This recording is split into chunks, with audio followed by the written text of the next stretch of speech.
is engaging in these things. Now, these devotees of the killer Baka, they can also free us from these problems by their instruction. Here we see the pages of their books are breaking these ropes. And as we call for the help of devotees who are free from hypocrisy, then we start to reflect their qualities like a crystal stone. So how does this work? One way is that we start getting their qualities. Another way is that we start getting courage. Because the reason a person is being dragged around the neck by these thieves is out of fear. If I let go of my envy, if I let go of my greed, if I let go of my lust, I'll become a rock. I'll become worthless. And then you see that these great devotees, the devotees of the killer of Baka, they're not controlled by these things. And they're still motivated. Prabhupada would often say this. He said, have you seen the Vaishnav like Arjuna and Hanuman? They're motivated. They're acting. They're inspired. Just because they're free from these thieves doesn't mean they're just lying in bed doing nothing. Or it doesn't mean they're a psychopath. But they have a different motivation. And we see these devotees and we get courage and we say, I could give up this thing and still be happy. I could still be happy, I could be functional. In fact, I would probably be happier and more functional. And also by crying for their help, we get a template of what to do. We get some idea. Okay, this is how I could actually act. I get courage and faith. I get a template. I get their instructions. And that way one can become free. All right, what I'd like you all to do is, don't worry, I won't ask you to do anything heavy. I promise, I really won't. Just talk to a neighbor about how you would feel tomorrow morning if there were no ropes around your neck. What would that feel like to have a life without any ropes around your neck? So just turn to a neighbor, what would that feel like? What kind of experience would that be, not to be pulled around by these thieves?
Okay, thank you.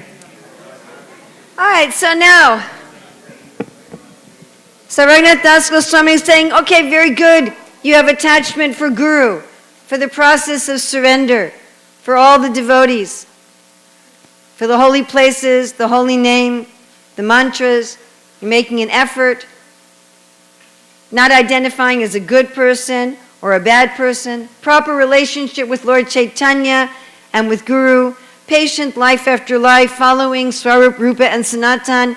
You have this jewel of a service mood that fills your life with transcendental sound. And you're protected on the shining path by the police officers of those who are devotees of the killer of hypocrisy. That is very nice. You've given up pride on the level of speech and on the level of action.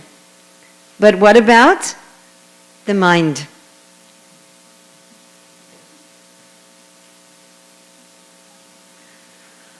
Are cheta projat kapata kutinati bharakara sharan mutresnatvada hasi katamatmanamapimam saratvam gandharva giridhara pada prema vilasat Sudambodasnatva twamapi nitaramam chasukaya.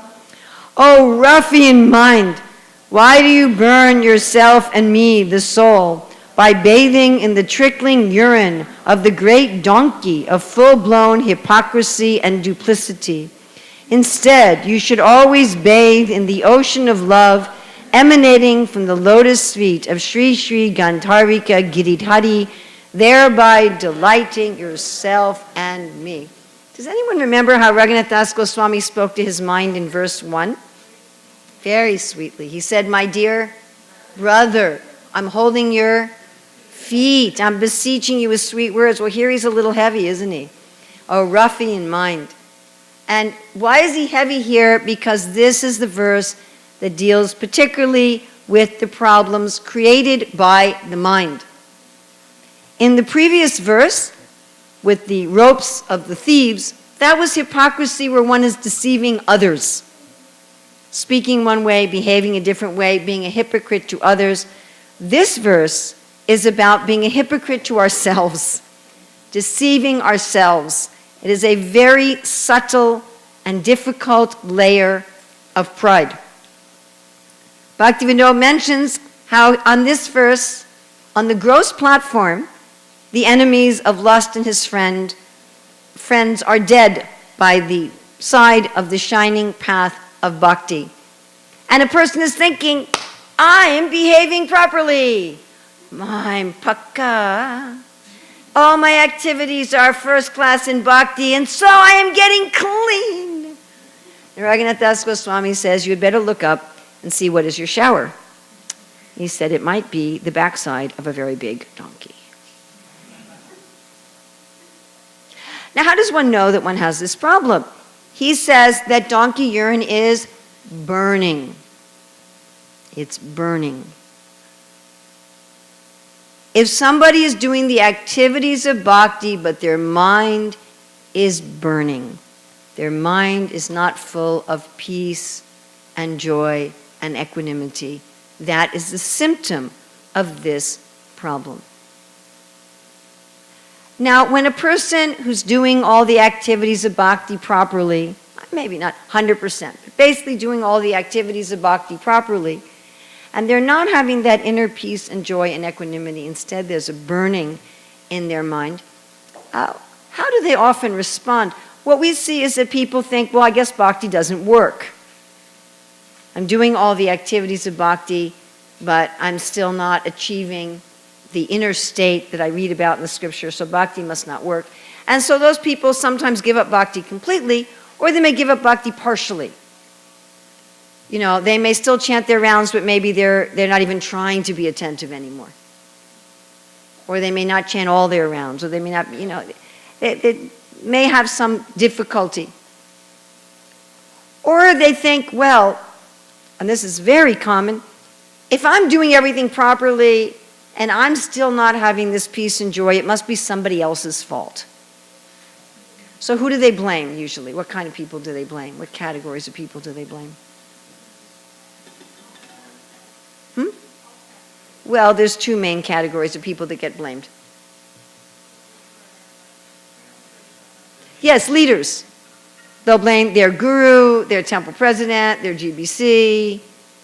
You know, if it's a big enough temple, their temple commander, the temple treasurer, or head pujari. Somebody who's in some authority. It's their fault. If they were acting, if I'm doing bhakti right and I'm not getting the result, it must be the fault of a leader. And the other main category of people who gets blamed are intimates. Your husband, your wife, your mother-in-law, your kid. You know, I have a person who's been writing me emails for years telling me that the reason he hasn't advanced in bhakti is his wife and child. And his child's only like 3. You know, so we tend to blame either the leaders or we blame our intimates. Yes, or another way of reacting to this is just kind of complacency, where you go, well, maybe that's just as good as it gets. You know, I'm doing bhakti, and maybe there'll be a miracle at the time of death. And in the meanwhile, at least I get to eat some prasadam. You know, so you kind of give up on one level. So those are very common reactions to this problem. Now, Bhaktivinoda in his commentary talks about 3 different categories of devotees and how each of them can be bathing in donkey urine. I would say that all these different ways can also apply to anyone. They don't apply only within these categories. So his first category is called the Swanista Sadhaka. These are people who are not renunciates. And these are people who, they're not renunciates, but they're not really working so much in the world. They're doing full-time bhakti. And here we've shown symbolically that Radha and Krishna are maintaining them directly. So I'm not sure how well you can see that on the screen. Right? So they bathe in donkey urine when in the name of service, they just want to gratify their senses.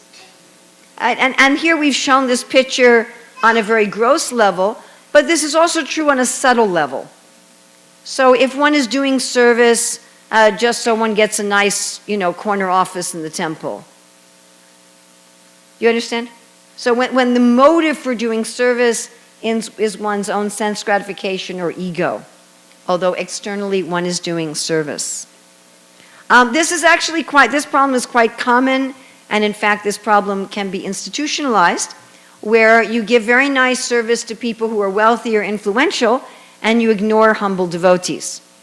In the name of service, well, like here you're trying to build a new temple, so if trying to build a new temple means that if anyone walks in the door who has money in their pockets, then you're nice to them, and the other devotees you don't say Haribo to.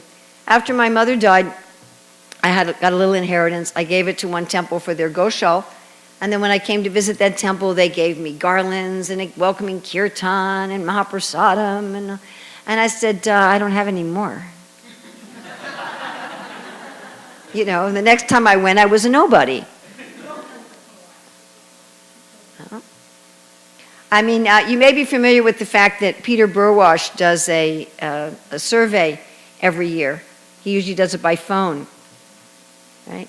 And he was once talking in New Vrindavan how in one year he had visited 44 temples and only in like 3 or 4 of them did anybody say hello to him. And he actually is a rich and influential person, they just didn't know it. I was just talking recently to one gentleman who's a leading Catholic preacher. He's a Franciscan monk, and he has hundreds of thousands of people who attend his sermons all over the world. So he became very interested in Krishna consciousness, and he visited several temples in North America. He visited 5 temples, and in not one of those temples did anybody ever say hello to him. Nobody said hello, nobody explained what was going on, nothing. He was completely ignored. In the 5th temple, he was so eager to find out about Krishna consciousness, he actually got a place to stay overnight right next to the temple and went to Mangal Arti, not just even the Sunday feast. And again, he was just ignored, and he's like, what's going on? Why are they walking around this plant? What are they singing? And then he just thought, I guess I can't do it. I guess there's no way I'm going to break into this society and be able to practice. Okay, I give up. I guess Krishna consciousness isn't for me. And he started to walk out of the door. At that point, one of the ladies crossed over to the men's side and said, "Oh, excuse me, are you here for the first time?" And he's now a very serious practicing devotee. As underground, he's an underground devotee as he continues preaching on to Catholics.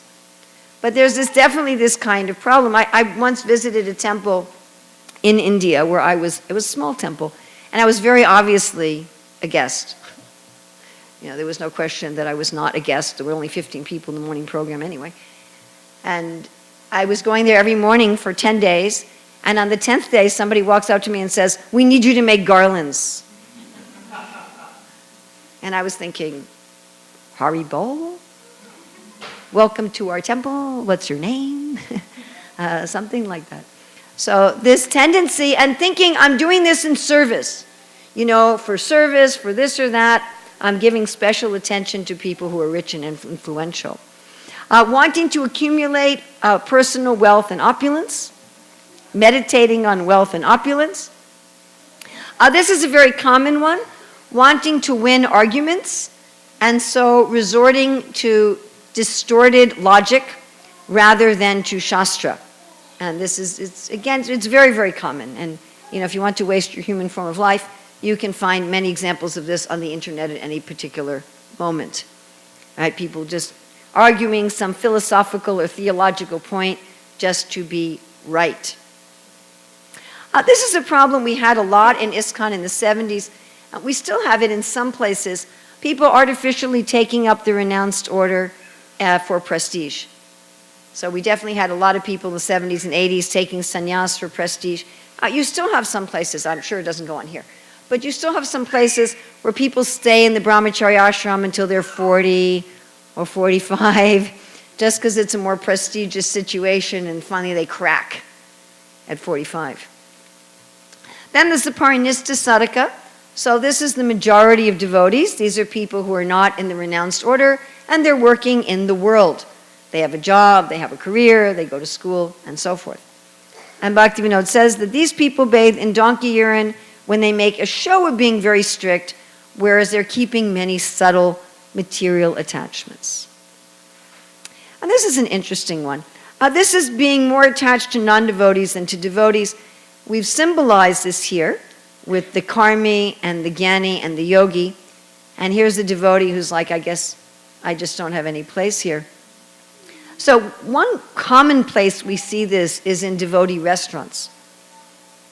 And I was in one city where there were about 5 restaurants run by this one devotee couple.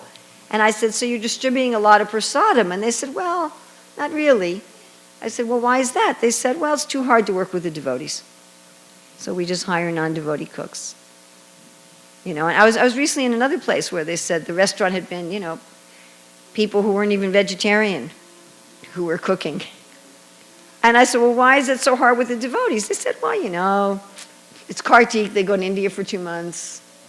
And, their Guru Maharaj is in town, they just don't show up without telling you. And they take a half day off for Narottama Das Thakur's disappearance day. And so, we'd rather work with the devotees." And in general, if instead of reading the books, we're watching a TV show, or reading something mundane. Or basically having a life, we say, okay, well, I'd rather be with the non-devotees. Then we have the Nirapeksha sadhakas. These are the renunciates, brahmacharis, vanaprasthas, and sannyasis. So they bathe in donkey urine when they think that being a renunciate makes them an advanced devotee. Now, I see that we've institutionalized this donkey urine bath in our Hare Krishna movement. Many, many places that I go, people think that in order to be a guru, you have to be a sannyasi. They automatically think that there's an equivalence between being a sannyasi and being an advanced devotee. And I tell you, my dear friends, that is not the case. Certainly, many of our sannyasis are very advanced devotees, but it's not that all of our sannyasis are the most advanced devotees. And I know many, many advanced devotees who are fully absorbed in meditation in Vrindavan, who fully realize their swarup, who are totally pure devotees, who have, husbands and children and a medical career. So it's not it's not that being in a particular ashram is necessarily a sign of advancement. So thinking like this is a kind of donkey urine bath. Or the renunciates who mistreat those who are not renunciates. Again, we saw this particularly in the 70s. If you read Srila Prabhupada Lilamrita, Satsrupa Maharaj called it the Sannyas Grihasta War. But you still see some places where this goes on, where families, women, children are not being properly respected. Accumulating more than it will ever be needed for service. Or this is a very common one in every religion, that in the name of preaching, just trying to attract the opposite sex. This is also very common and related to one of the other ones, neglecting one's sadhana or one's principles for the sake of accumulating wealth. And we've seen this institutionalized. We've seen authorities tell devotees, it's okay if you don't have time to read Prabhupada's books, just go out and collect money for this new project, right? We've seen this, I know a temple where in order to get money, they turned part of the temple into a gambling hall. They were renting it out to people who were gambling in the temple. I knew one devotee who wanted to distribute a lot of prasadam, and he thought, well, if I have not only a food for life, but a homeless shelter, I'll really be able to increase the distribution of prasadam, but he couldn't afford the building. And so he thought, let me get a government grant. And to get the government grant, he had to allow breaking of the 4 regulative principles in the building. But he thought, but this way I can get the money so I can distribute prasadam. So any time that we compromise our personal sadhana, which you've seen here, the neglect, the beads are on the floor and so forth, if we compromise our personal sadhana or our principles for the sake of getting money for service, or this one is also very typical, externally doing service, but inwardly contemplating material things. You know, Hare Krishna, I don't have enough money. Hare Krishna, I need a new car. Hare Krishna, there's a very pretty girl. Now, this was a very difficult thing to illustrate. We've illustrated it on a gross platform, but it's really a subtle platform. So we've shown, like, grossly, his beads are on the floor, his books are on the floor, the deities are neglected while he takes care of his clothes. But it's really a mentality that it's the externals of bhakti that make you advanced. You know, if you just have nicely ironed silk clothes and the pleats just right, and you've got the right mudras, and you pronounce the Sanskrit perfectly, that then you're advanced in bhakti. And forgetting that it's about the internal things. All right. Now they look enthusiastic in kirtan, but you see there's a box there. Yeah, you see the box? It's got a lock in it. So what's in the box? Hearts. Somebody thought they were cookies. So this is when a person is doing bhakti, but they're not involving their emotions and their desires. In fact, after I made this presentation, one devotee said to me, you know, Urmila, I actually really try not to involve my emotions. I don't want to be sentimental. You know, I just try to keep my bhakti on the philosophical platform. Guess what? If you do that, it's not bhakti. I said, Prabhu, you're doing Gyan Yoga. You're not even doing Bhakti Yoga. All right, so what's the cure for this? Well, should I tell you my own donkey urine story? I mean, it's embarrassing, but I've already told it before and been recorded, so it's kind of too late. So, I hope this will make it a little easier for you. So as I'm sure most of you know, I was involved with children's education for many years, almost 30 years. I was involved in children's education. And children's education in the Hare Krishna movement is a grossly neglected, underfunded, underprioritized area of our movement. Yes? So you know, like in Prabhupada's centennial, there was the lotus, and there was a petal for all the different aspects, but there was no petal for children or education even. There was not even a petal for education. So a few years ago, the North American Strategic Planning Team made a list of 17 ways in which ISKCON contributes to the world, and none of the ways had anything to do with education or children. When the GBC set up its standing committees, it didn't have any committee for education. And 2 years later they did because there was a protest. On the 50th anniversary of ISKCON's founding, so there was a 50th anniversary committee, and they made many posters which went out to temples all over the world. And in many temples where I visited, I saw these posters. There was no poster about education.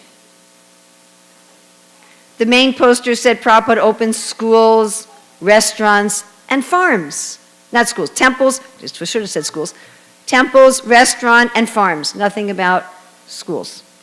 Nothing about education. Oh, well, there was on the charity poster. On the poster that said, we feed poor people. On that one, there was a little line, and we also open charity schools. I brought this up in one temple where the posters were this big on the wall, and the temple president would say, well, we just got it from the committee. I said, I wasn't blaming you. So there was one temple where my husband and I were running a school, and we wanted to build a new school building. So the temple authorities said, well, all right, we would like to put material about your project as part of our fundraising dinner. They had a big fundraising dinner, and they had a big exhibit about the deity worship, a big exhibit about prasadam distribution, a big exhibit about books, and they asked my husband and I to do a big exhibit about the Gurukul, so we did. And they collected $100,000 at the dinner. How much of that do you think went to our new building for the school? How much do you think? Nothing. So, I developed a little bit of an attitude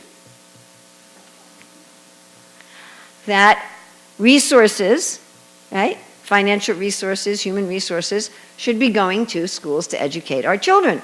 After all, Prabhupada said that our Gurukul is our most important project. So my attitude was, Gurukul is the most important project. And money and manpower should be going to Gurukul, not to all these other things. I mean, I'm working for Prabhupada's most important project. Why aren't the resources coming there? Are you starting to see what the problem was? Now, how do you think, by the way, resources should be going to Gurukul. And this is why this problem is so subtle. Because I was right. The resources should be going to Gurukul. But there was something wrong with my attitude. How do you think I experienced my feeling? What do you think it felt like? Burning. It felt like burning. And in fact, I was very proud of the fact that it felt like burning. I would even say to people, I have a fire of dedication. Can I borrow your volume too? So as I mentioned to you, thank you. As I mentioned to you, Bhaktivinoda Thakur wrote a song for each of these verses. And I was so happy that we were able to publish his songs in English, which had never been published before. So if you have a book, you can look on page 124. Sorry, I borrowed yours. And you can look along with me. I'm just going to read the English. Aside from desire, anger, and the other thieves, there is one subtler enemy of yours. His name is deceit, and is also known as insincerity. That enemy is a tricky entity and is in the form of a donkey. My dear mind, please try to understand the deeper essence. You are joyfully bathing in this donkey's urine by mistake, thinking it to be something pure. Whether you live in a forest or at home, keep away from that donkey whose urine burns both you and me. Let's escape the charm of our own duplicity and sportingly bathe in the beautiful ocean of the divine couple's sweet love. I'm not going to read the last one. Here, thank you. So Bhaktivinoda is telling us we're charmed by this donkey urine's bath. We're joyfully bathing in it. And indeed, that's exactly what I was doing. I was thinking that my attitude was purifying me. I thought it was something very good. In fact, I thought, well, okay, I go to Mangalarti, but so does everybody else, because in those days, so did everybody else. And I chant my 16 rounds, but so does everybody else. But I have this dedication to Prabhupada's most important project. I saw it as this valuable diamond that I was offering to the lotus feet of Srila Prabhupada. And I never for a moment associated my lack of inner peace and joy and equilibrium with this burning fire of what I thought was dedication to Gurukul. Do you think I ever would have figured it out with the mind? If I had said to my mind, my dear mind, please tell me why I'm not experiencing all the peace and joy and ecstasy promised in the scriptures, do you think the mind would have flagged this problem? No, it was a creation of the mind. Now, I ended up stumbling upon the solution that Raghunath Das Goswami gives here. He said the solution is to bathe in the ocean of love, to take your mind, oh ruffian mind, and go take a bath in the ocean of love. And this ocean of love is found at the feet of Gandharvika and Giridhari. Now, as I say, I really stumbled upon this solution because I hadn't read Manah Siksa at that time. So, without having any relationship to this particular problem that I knew of, I had a conversation with Krishna. And I said, my dear Krishna, you have taught me so many wonderful things through suffering. Have many of us learned wonderful things through suffering? Yes? And I said, I've learned many wonderful things through suffering, but I'd like a different teaching method. I said, look, I'm a teacher, and I use more than one method, so you must have another method other than the suffering method. And that wasn't the important thing of what I said. The important thing that I said was what came next. I said, whatever you have to teach me, I promise you I will listen. I did say, please teach me ecstatically. I said, please teach me ecstatically, but whatever you have to show me, I promise you I will listen. That was the key thing that I did.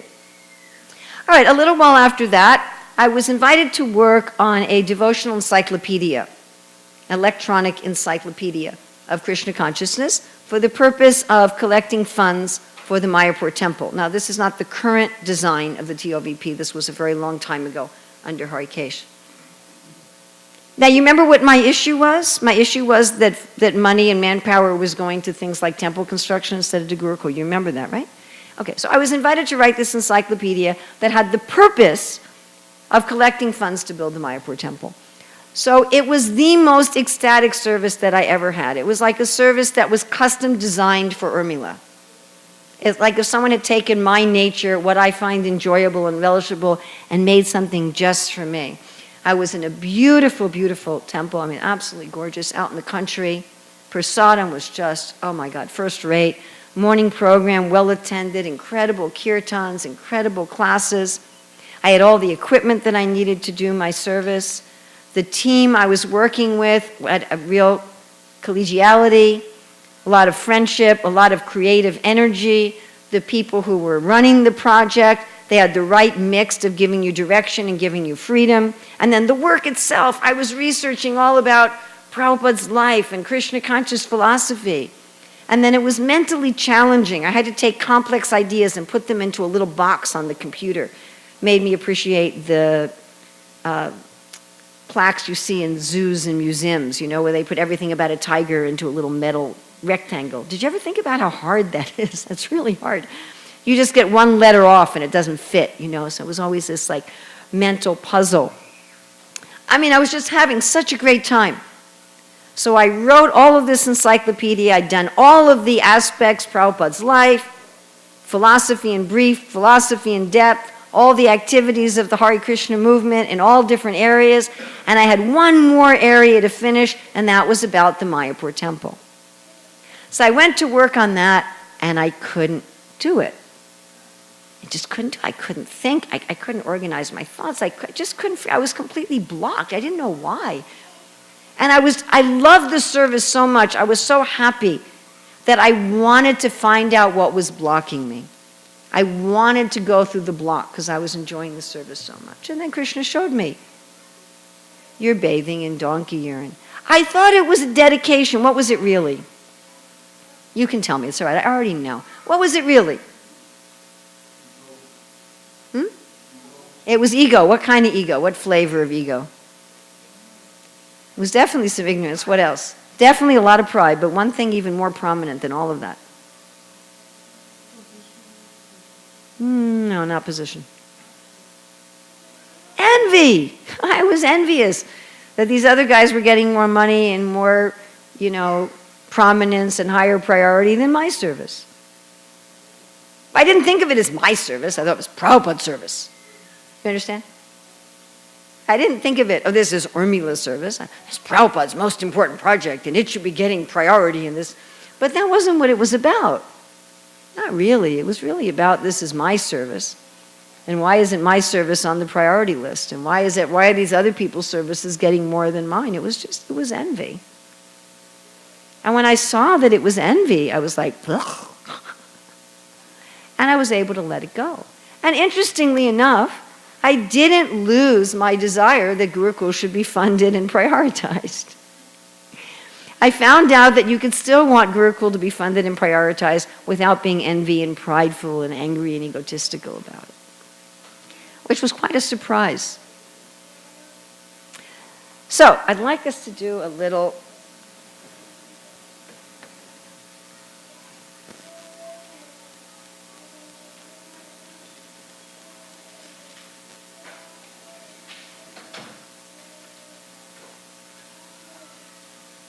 by the way, that's our painting for this verse.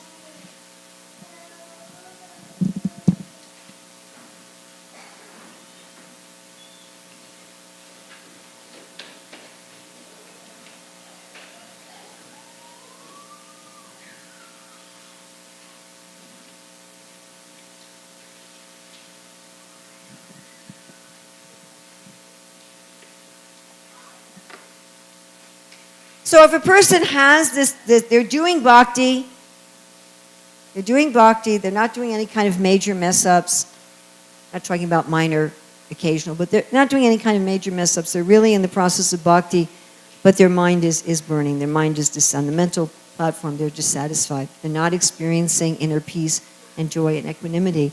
So a person can do a search with the mind. They can search with the mind. What am I doing wrong? What am I doing wrong? What should I fix? What should I fix? Or they can take their mind and bathe it in the ocean of love and say, Gandharvika Giridhari, you show me what to fix. So what would be the same about each of these? If I ask the mind or I ask Krishna to reveal, what would be the same about them? I'd be asking. I'd be asking or looking, okay? What else would be the same?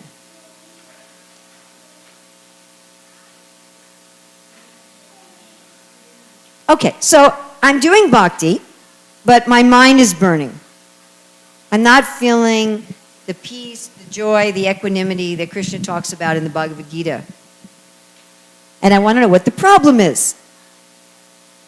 So one way I can try to figure out what the problem is to ask my mind. I can think about it. I can search. Am I doing this wrong? Am I doing this wrong? Maybe I'm doing this wrong. Maybe I'm doing this wrong. Maybe I should fix this. Maybe I should fix that. Another way I could ask Krishna. I could say, please tell me what I'm doing wrong. And have Krishna reveal it to me. And I'll be giving you a 4-step process for that. But I'd like to know what's the same about those two things. If I think about it, I just try to figure it out myself with my mind. Or I take my mind and throw it in the ocean of love at the feet of Gandharvika Giridhari and ask them to show me. What's the same about both those processes? Yes?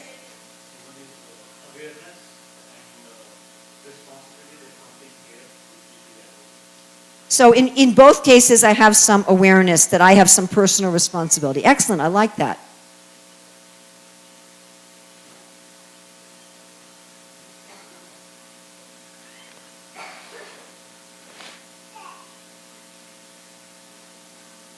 Because remember, I started out with this verse saying how the way people generally respond to the donkey urine problem is not an awareness of personal responsibility. They will blame the process of bhakti, or they will blame other people, or they become complacent. Yes? There is some kind of solution, yes. Yes? Okay, oh, I like that.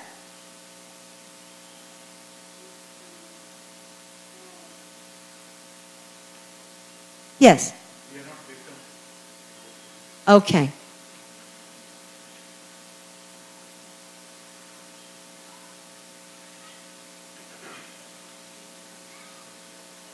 Taking responsibility.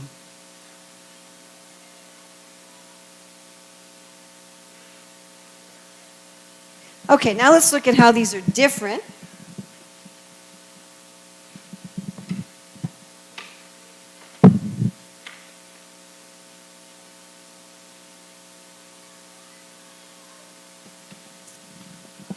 Okay, what happens when we get a solution from our mind?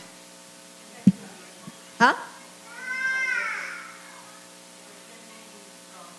It will be wrong. Not can be, it will be.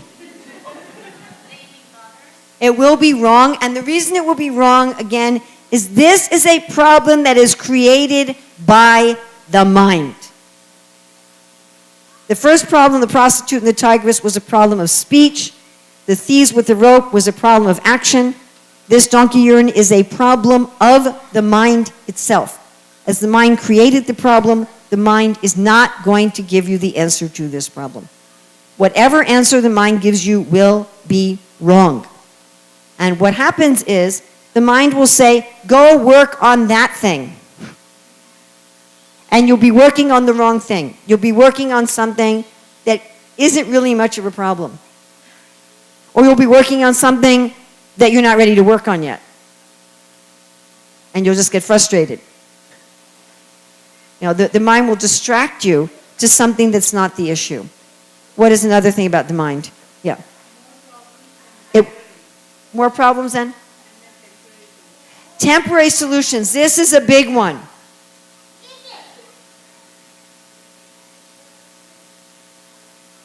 This is a really big one. One way you can tell that the answer has come from the mind is the solution is temporary. You think, oh, I've conquered that. Whoops. Oh, I've dealt with that, and then there it is again. And you think, why has it come back? I thought I dealt with it. I thought I got rid of it. How is it still there? How did it come back? Because you haven't actually dealt with the thing. Okay, and you said creates more problems, right?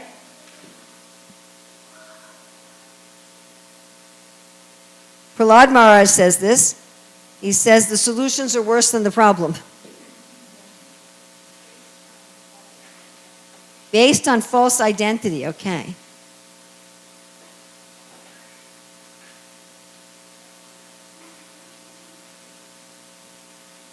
Yes. Yes.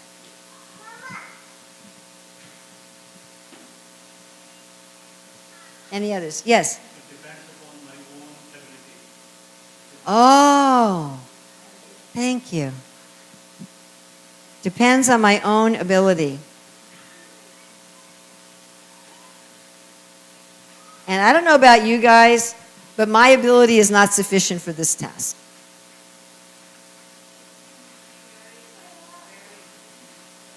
It's exhausting.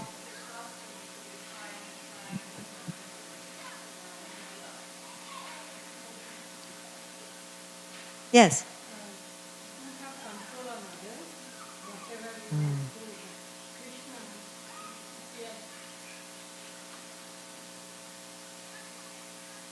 So we may be trying to control others.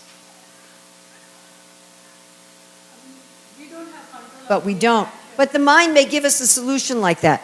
The mind often gives us a solution that involves controlling others or changing a situation that's out of our control.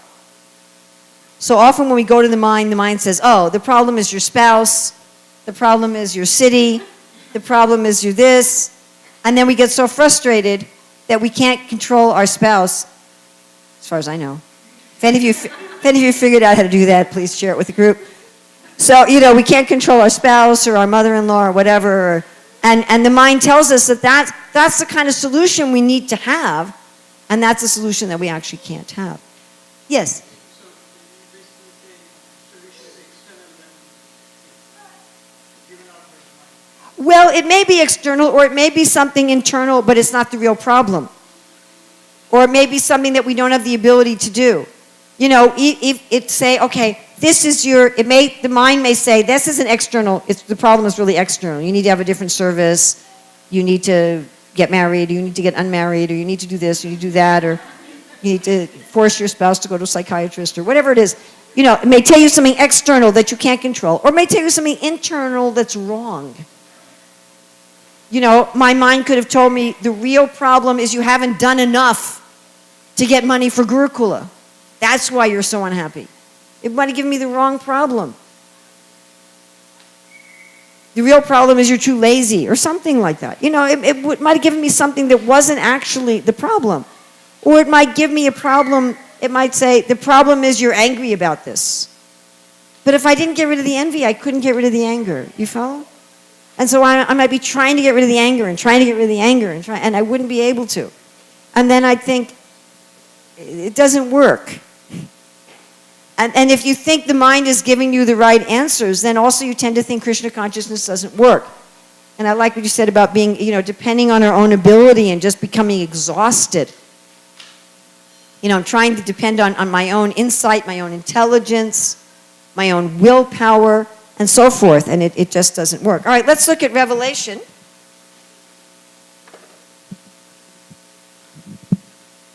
So what about Revelation? Can anybody tell me about that? Yes. Okay, spiritually healthy. Oh, I like that. This one isn't very...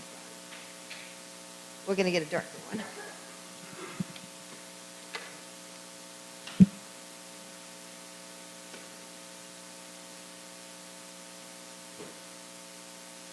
Spiritually healthy. Okay, good.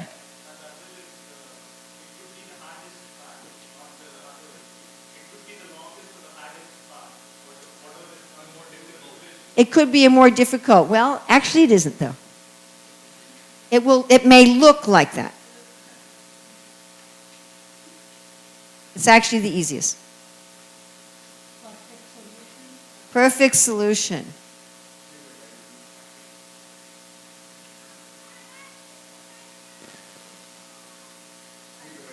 What?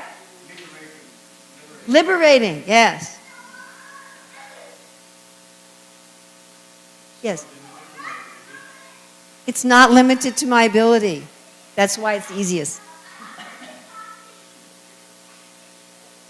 Because we don't do it. Yes, in the back. Yes? Joyful. It is indeed, although it may not be in the first couple minutes. When I first saw that my diamond of service to Prabhupada was a piece of poop of envy, that particular vision was not joyful. So there was about 5 minutes there, it was not joyful. Yes?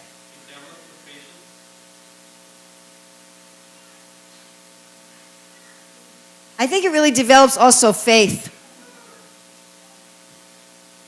That you really see that when you surrender to Krishna in Revelation, that he solves all the problems. Yes? Yes, okay.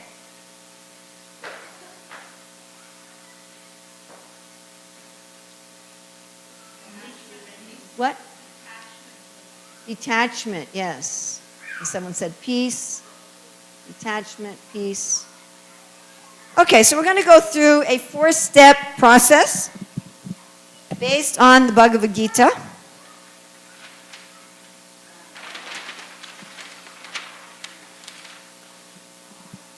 So if we're going to take the mind and bathe it in the ocean of love, so there's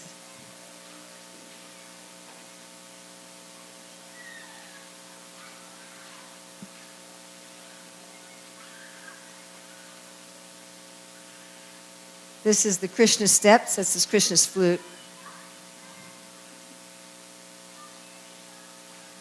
We'll put his peacock feather here.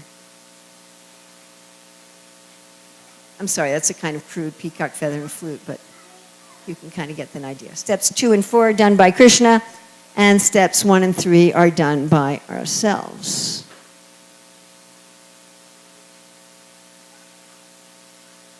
Okay. So step 1 is what I fell into, where you say, Krishna, show me.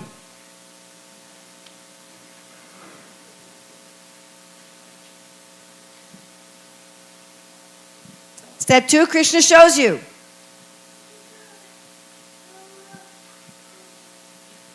And he shows two things. He shows illusion and he shows truth. Step 3, we choose. And step 4, Krishna gives what we choose and takes the other away. Okay, let's look at this from the Bhagavad Gita. So, the beginning of the Bhagavad Gita, Arjuna really had this problem, right? Arjuna says to Krishna at the beginning of the Bhagavad Gita, Krishna, I'm doing everything right. I'm respecting my elders, right? Thinking about the women. I'm not greedy for the kingdom. I'm doing everything right. But my skin is burning. I'm not happy. And I don't understand why I'm doing everything right and I'm still unhappy. And then he says, Krishna, I become your disciple. I become your disciple. Whatever you tell me, I will do. So that's step 1.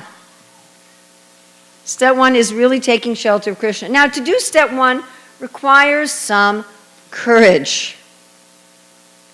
Because whatever the problem is, it's likely to be something that we thought was very nice and we might have been feeding it and grooming it. It might be something that we're attached to. So we might not want to see the real problem. And therefore it requires some courage to see the real problem. As Bhaktivinoda Thakur says, we're joyfully bathing in donkey urine, being charmed by it. So just like I said to Krishna, please show me and I'll listen. I'll do whatever you say. Now I said that because I was just tired of suffering. But whatever the motivation is, to really say, Krishna, you show me and I will listen. But that may require courage. And if we feel too afraid to make that kind of prayer, then we say, Krishna, please show me and give me the courage. Give me the courage to see it. Give me the courage to believe it. Give me the courage to act on it. To see it, to believe it, to act on it. We need those 3 kinds of courage. To see it, to believe it, to act on it. So please show me and give me courage. So that is basically taking your mind and throwing it in the ocean of love. Now, letting yourself go and be completely under the shelter and direction of Krishna. Then Krishna does the next step. The next step is that he shows us. Just like Krishna did to Arjuna. What did he do? He showed Arjuna. He showed Arjuna, hey, you're a soul. You're a glorious soul. And here I am, Krishna, I am God. He showed Arjuna how he was God, and he showed Arjuna how Arjuna is a soul, right? So he showed Arjuna the positive. And then he also showed Arjuna the negative. Talked about the demoniac nature, the 3 modes of material nature, right? Both. Truth and illusion side by side. And then at the end of Bhagavad Gita, Krishna says, now I've shown you everything, now you choose. And many years ago I met an Indian gentleman who told me, that is my favorite verse in the Bhagavad Gita. I follow this all the time, where Krishna says, now you do whatever you like. Now I will tell you that this choice is not easy. And Arjuna did not find the choice easy. Right? Arjuna was saying from the very beginning of Bhagavad Gita, he's saying, Krishna, if I do what you're asking, so many terrible things will happen. I'll go to hell, the women won't be protected, I won't even be happy. I'll indirectly be responsible for unwanted population, right? He had all these problems. All these terrible things will happen. And then Arjuna also said, it's too hard. I really like, this idea of whether or not we're depending on our own ability. Arjuna is saying, it's too hard. I'm going to fail. Didn't he ask that? He said, what happens if you fail? I'll try to do what you say. He said, if I do what you say, I will lose everything materially. I'll be giving up all my material things. And then I'll fail spiritually. And so I will have nothing. My dear friends, this is exactly the kind of fears and concern that come as soon as we're ready to make the choice, whether they come from the mind, whether they come from Maya. Those are the two main ones. Other ones will be, it's not really Krishna. Arjuna had that one too. How do I know you're really God? I mean, you're the same age. Did you really speak to the sun god? How did that happen? You know, at the time of revelation, we know it's Krishna. There's no doubt at all. When Krishna shows, here's illusion and here's truth, there's no doubt. If people say, how do I know it's Krishna? You know. You know the same way you know the difference between fresh squeezed orange juice from that orange right off the tree and the thing you buy in a box at the store. You know, we can taste authenticity. So at the time, we know it's Krishna. But it says, like Krishna shows you, and then he kind of steps back and says, so choose. And then, was that really Krishna? Terrible things will happen if I choose. And it's much too hard. I won't be able to do it. I've tried to do this kind of thing before, and I failed, and surely I'll fail. And all these terrible things will happen, and I'll give up all these things, and I'll lose them all forever, and then I'll fail. And it wasn't really Krishna anyway. You know, or maybe we say, oh, that's a little thing. You know, that's really a little thing. I'm sure if I just go on chanting, it'll go away. I don't really have to attend to it. Several times after I gave this presentation, I had devotees, even leading devotees, come up to me and say, we don't really have to do this, right? We just have to just chant. And I said, well, you know, so believe me, it's the same script. And I've worked with senior devotees who struggle with a thing like this for a long time. One very senior devotee had called me, and now I have this problem, Urmila, I don't know what to do. And I said, ask Krishna what the problem is. And he said, I don't want to. Okay. Contacts me a month later, I'm still suffering. I said, ask Krishna to show you the real problem. I don't want to ask Krishna. I'm afraid what he's going to show me. I said, well, nothing I can do, Prabhu. This was going on for 2 years. Finally, I said, look, just ask Krishna what the real problem is. So he calls me the next day. He said, I did it. And now I immediately know what the problem is. I said, wow, there you go.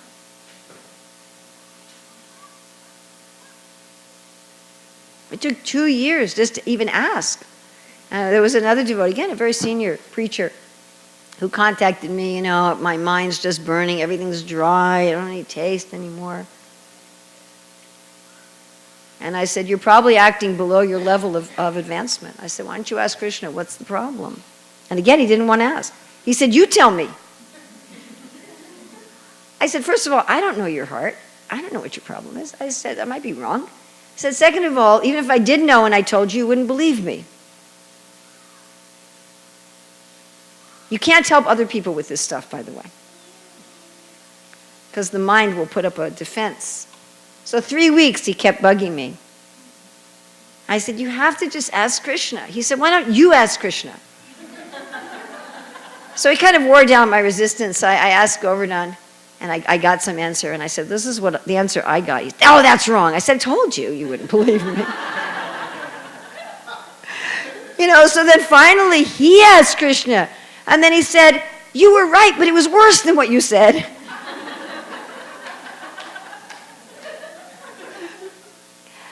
And then he said, you know, but if I deal with this, he said, if I deal with this, I'd leave ISKCON, I'd renounce my guru. I said, Prabhu, it's never like that. I said, it's not going to happen. I said, Krishna's not going to tell you to do something that's going to have that result. You know, it was like another week before he was able to look at it and say, okay, I'm just going to do it, whatever. I'm just going to choose Krishna. Now you notice, remember way back in verse 1, Raghunath Das Goswami talked about having excessive what? Attachment. We're not letting go of this stuff because we want liberation, although it is liberating. It's extremely liberating and extremely joyful and just wonderful, but that's not why we're doing it. We're doing it because we're so attached to Krishna, that we like Krishna so much and we want Krishna so much, that we're willing to let go of something, even though we don't really know what the consequences are. And one can say, well, first, Krishna, tell me exactly what will happen when I let go of it, and then I'll let go of it. It doesn't work like that. We're not even able to understand what's going to happen until we let go of it. It's like something blinding us. And we just can't, we have to let go of it out of faith. Or accept it. Sometimes it's accepting something. Sometimes it's letting go of something. Sometimes it's accepting something. With faith. That Krishna, all right, I trust you. I trust what you've shown me. I choose you. And even if all those terrible things happen, even if I end up a quadriplegic on the sidewalk eating out of garbage cans with no friends and terrible pain, my worst fears, even if that happens, I choose you. Now, the time between Krishna showing us and the time we choose, my dear friends, is quite painful. To see that something that we've been holding on to, that we thought was dear and wonderful, is not. To show that we've been deceiving ourselves, that we've been a hypocrite to ourselves, is most unpleasant.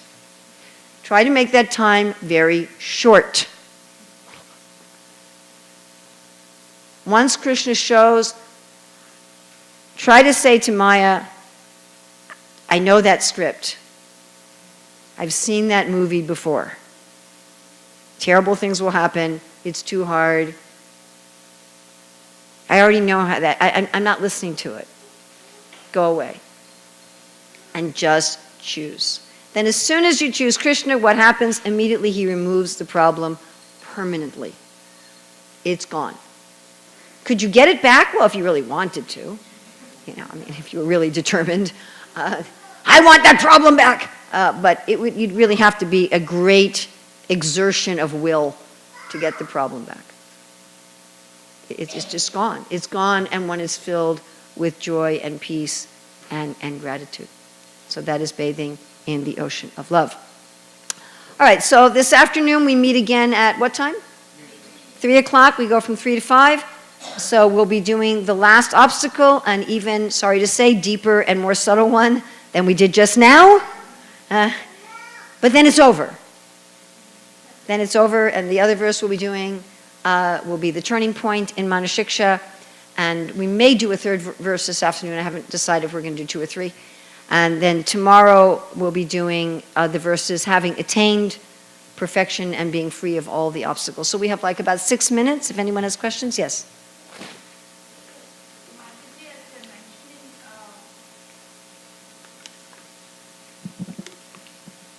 We need to have the courage to ask Krishna to show. So you can ask for courage. Yeah. Yeah. Just thinking, Mataji, does it correlate to our faith? Because I feel if I'm not at that level of faith, even if he shows, I might not be able to act. Krishna will only show you what you're able to deal with at the time. He's a very good teacher. People will say that it's too hard thing. Krishna is showing me something I can't do. For me, as an ordinary jiva teacher, I might do that. I might ask something of you that's too hard for you. But Krishna never does. And remember, this is not our own ability. You don't do it. He does it. The only things that we do are desire to do it and choose. Those two things are not easy. I just tell you flat out, they are not easy.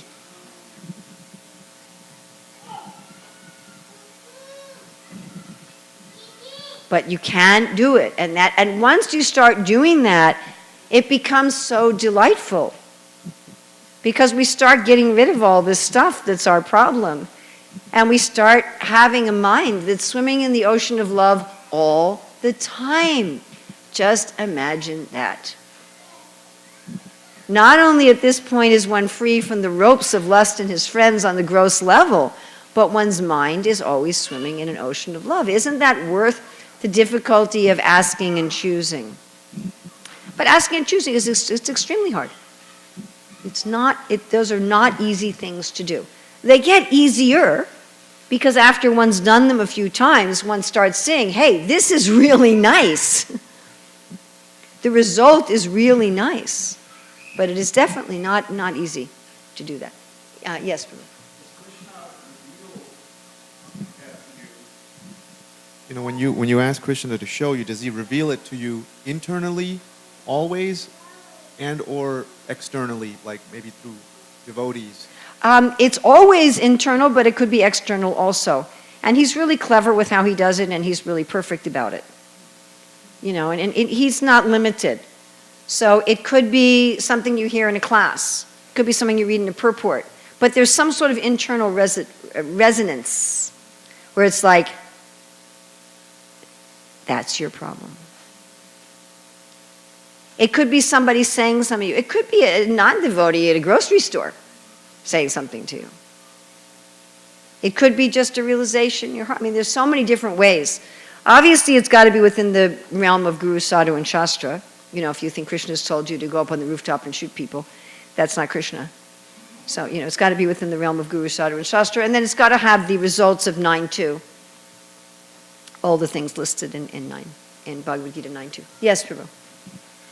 Urmila Mataji, so ask him, I mean, in our devotional service, we have the experience of Krishna giving us, showing, Yes. illusion and truth.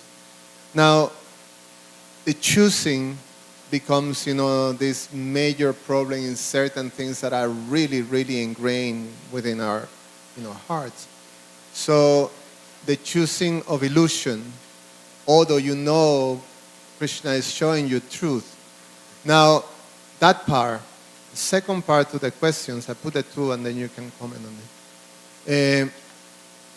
That implies that maybe I haven't worked out, obviously, my actions. Still, I'm pulled by the neck by Nope. these things. If Krishna shows you something clearly, you are ready to choose truth in that thing. So then choosing... He never, illusion. ever puts a choice in front of us that we're not... He's not like that. He knows what he's doing. If we choose illusion over truth, especially if we keep doing that, we end up in a very dangerous and difficult situation. It's one of the saddest and most unfortunate things to see in a spiritual practitioner. When they get revelations of truth and illusion, of things that they're supposed to choose truth, and they keep choosing illusion. So let's say you were dealing with somebody who asked you for help, and you revealed something to them, and they consistently did the opposite of your advice. What would you do? What would you do? Yeah, you just... Stop giving them advice. So if we ask Krishna to reveal to us, and then out of fear and attachment, we choose illusion, which we have the ability to do. We have free will. Krishna starts becoming more and more and more silent. It takes quite a lot more to convince him to come forward and give us advice. So the more consistently we choose truth, the more consistently Krishna will be working with us. Also, what I see on a psychological level, and it's funny, I read an article in the New York Times some years ago, I think, about the dark side of contemplative practice. How, there's a big push in the world today towards meditation and mindfulness and contemplation. And it says people don't realize that there's a dark side. And that therefore doing such practices without guidance can be risky. And one of the dark sides is that they mentioned is that contemplation reveals things. And if you don't work on them, you can end up in a bad psychological state. So before things are revealed, we're kind of blissfully ignorant. It says there's two kinds of people who enjoy, the fool and the transcendentalist. Once something is revealed, you're not quite in that stage anymore. But if you don't do something about it, if you don't choose truth, then you have this kind of recurring nagging awareness that you really have some deep evil in yourself. That's a very hard thing to live with on a regular basis. You can go really deeply into illusion, so you try to lose all sense of that revelation.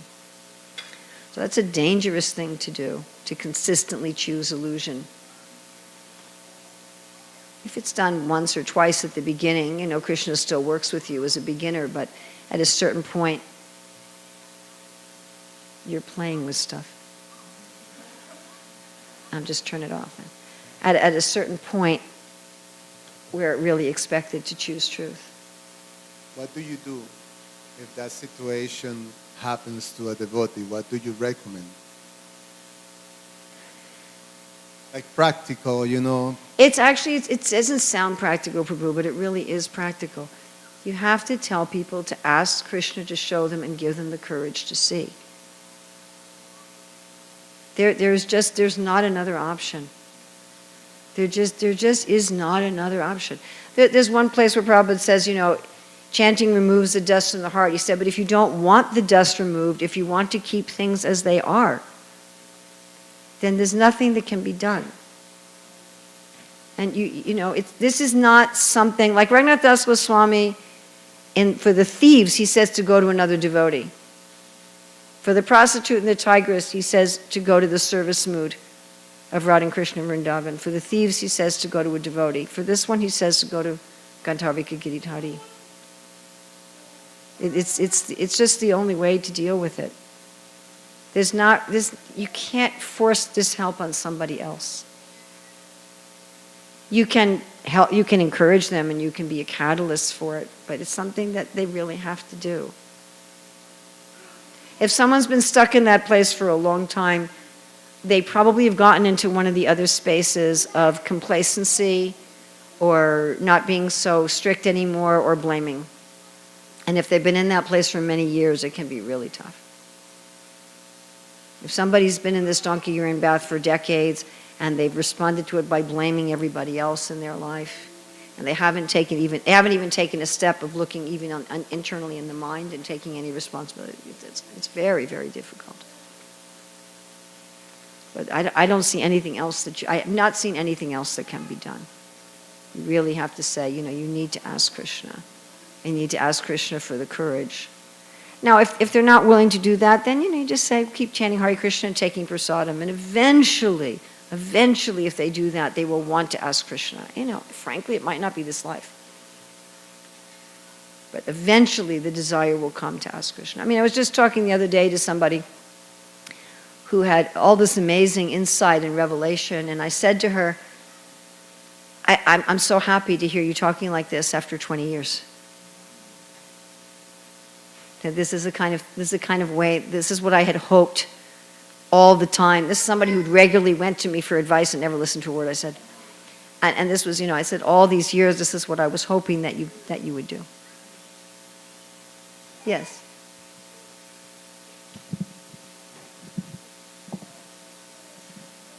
Hare Krishna Mataji, along the similar lines of that question, I sometimes have this prompts from within that, okay, I feel that I've committed some offense to a devotee. Can you hit that, turn it off? Yeah? I feel that I've committed some offense to a devotee, and I go to the devotee and ask for forgiveness and try to see if, okay, is it really an offense that I've committed, and please forgive me if I committed any offense. But sometimes it doesn't, there is no reciprocation or response from the other devotee saying that, okay, I forgive or something like that. But in that situation, trying to apply this principle of praying to Krishna. Well, Bhaktivinoda gives, he says if you've offended a devotee, you ask for forgiveness. If they don't forgive you, you should serve them. And if they're still angry, just chant constantly and ask Krishna to deal with it. But many times we offend devotees and we're not aware of it. So I know many times when I've offended devotees, I thought that they offended me.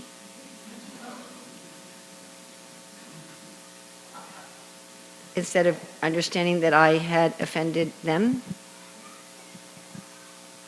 So many times we don't actually understand who we offended and how we offended them, because we offended somebody in the context in our own mind of doing some sort of service.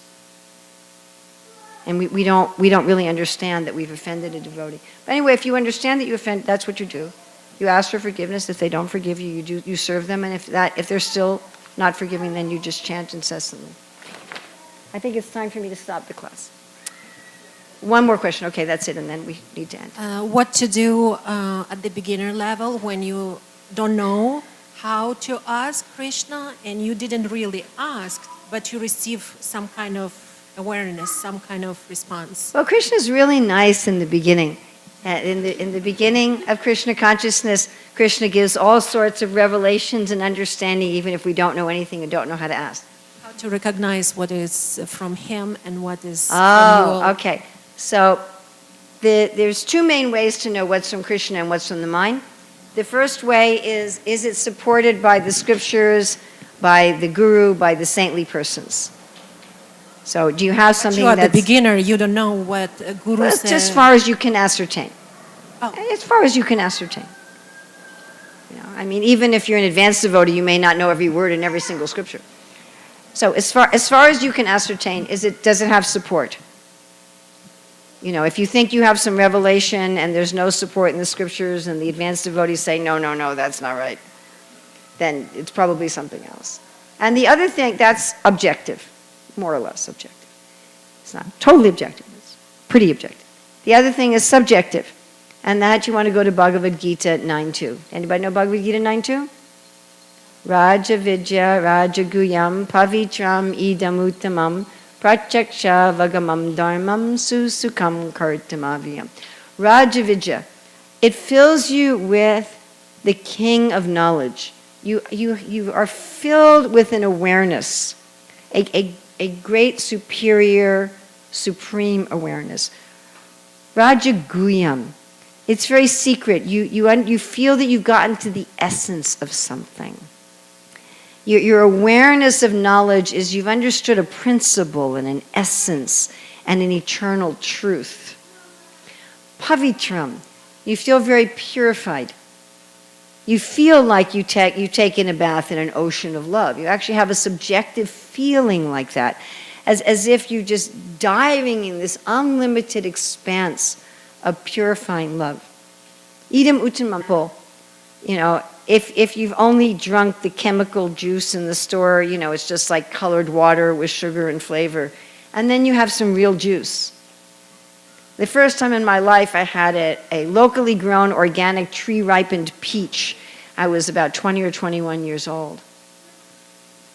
And as soon as I tasted that, I was like, wow, I never actually had a peach before. You know? If you grow your own vegetables in your own garden and you pick a carrot out of the ground, I mean, it's different. You feel it's authentic. And we'll talk about, Krishna willing, we'll talk about tomorrow at the Sunday feast, one of the very special features of authenticity and meaning that will not be on Manah Siksa, but we'll be talking about that, Krishna willing, if I'm alive and ambulatory. So it's authentic. Susukam. It fills you with a joy. And we'll be discussing that also tomorrow afternoon. An authentic, expansive joy. That's different from material, what we call happiness materially. Material happiness is simply an object that pleases our senses or something that pleases the ego. But it fills us with joy. So those are the subjective experiences. And at that time, you don't have any doubt. You may have doubts later. You may look at it later and go, I don't know. But in that moment, there's just absolutely no doubt. There's completely no doubt that I'm having an authentic revelatory experience. Okay, it is 10 after 1, so we should stop. We will meet again at 3, Krishna willing, and we will do 2 or 3 verses. At that time, we have a very few books left. If you'd like to get a book now, you're welcome to do so.